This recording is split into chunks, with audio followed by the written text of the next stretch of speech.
Hi, I'm Rich Slaton, and this is your Clash Royale Esports news update for the last week of March. The top story today, long-awaited news of CRL West has finally arrived, and it's both good news and bad news. The good news is it will happen.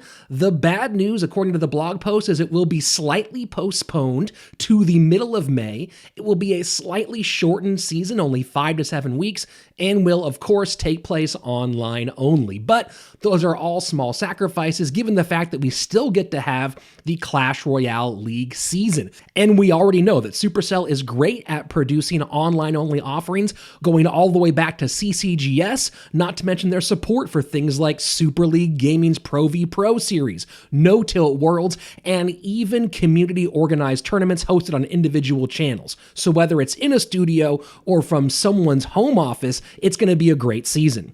Continuing on with CRL West news, free agent information coming your way right now. First, an official signing after long speculation over who would be the fourth member of Tribe's powerhouse team. Now we know joining Azili's Buffmac and TNT will be the South Korean Jupiter King, who made his name most recently with some great performances at No Tilt Worlds, carrying them all the way to the finals where they will be facing China.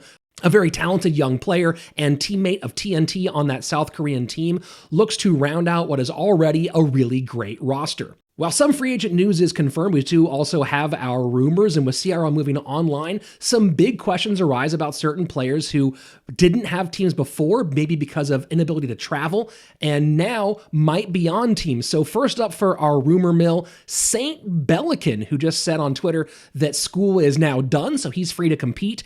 The suspicion here is that he will go with Cream Esports. He's been with them in the Orange Crown League, so might we see him with Cream in CRL for this special season coming to us in May?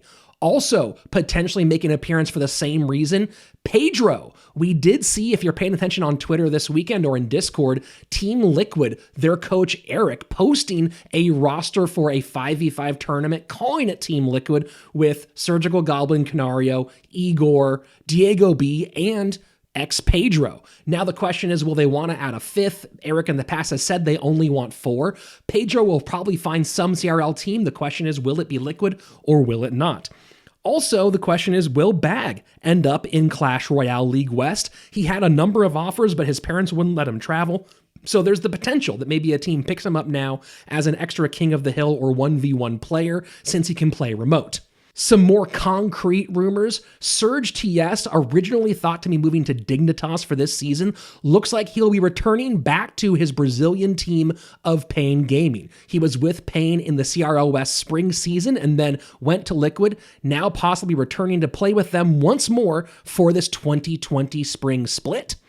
Speaking of Dignitas, there hasn't been a ton of roster rumors, although it has been thought that they're going to be keeping Flash on. And then this last weekend in my tournament here on my channel, we saw a roster called Archers consisting of Flash, Codigo and Lindsay, who we know left Cream Esports, and Tommy, who we know left Tribe. So Drexen, being a Latin American coach, may have formulated a new Dig team based on a full LATAM roster. And one more signing that might be a bit of a surprise to some of you, Vulcan going with LA Gaming, Legendary Alliance, picking up one of the top CRL pros, now rumored to be focusing more on content creation in his channel while staying competitive with some semi-pro action with the Legendary Alliance. For those of you too impatient to wait until May for your Clash Royale League action, you are of course in luck, because CRL East is still going on with their special season on schedule. Expect CRL East to start on April 4th, and they just released their full list of rosters.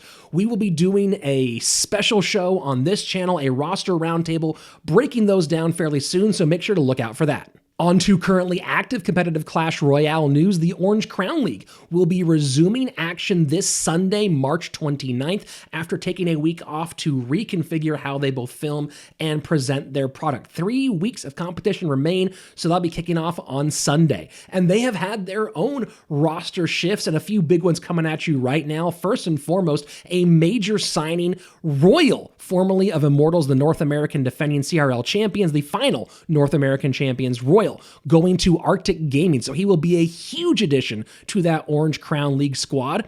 Also in big news, German young player Schwarzen departing Outplayed, moving on from that organization. He'll be replaced with Rainbow, who is a very talented player as well, the former SLO Superliga Orange MVP. Let's take a look at the scores from Week 9 since we are moving on into Week 10.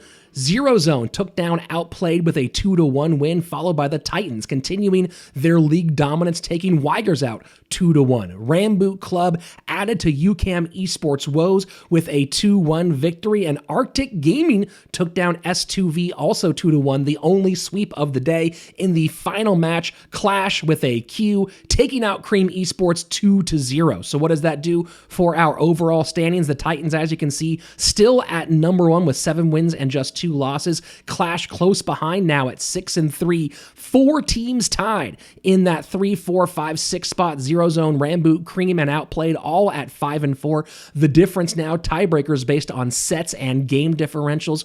Arctic Gaming at 7, followed by Weigers and S2V with a record of 3-6. And UCAM all the way down at 2-7 has had difficulty finding the win column this season. And last but not least, they started with 32 teams, now down to the final pair. No Tilt Worlds will have their championship match this weekend, Saturday, March 28th. It was South Korea taking out the Colombian side in the semifinals on one end with a great performance by Jupiter King, and on the other side of the bracket, China getting past the good old US of A. So if you want to see that third place match, it will take place Friday the 27th between Colombia and the US. Finals will take place for that $14,000, a big piece of that $30,000 prize pool between South Korea and China on Saturday. The link will be in the show notes, and of course go to @NoTiltGG on Twitter for all other information. That's it for this week's edition of Clash Royale Esports News. For more just like this, don't forget to subscribe to my channel for more esports news, inside the play, and other fun Clash Royale esports related offerings. I'm Rich Slaton. We'll see you next week with more Clash Royale Esports news.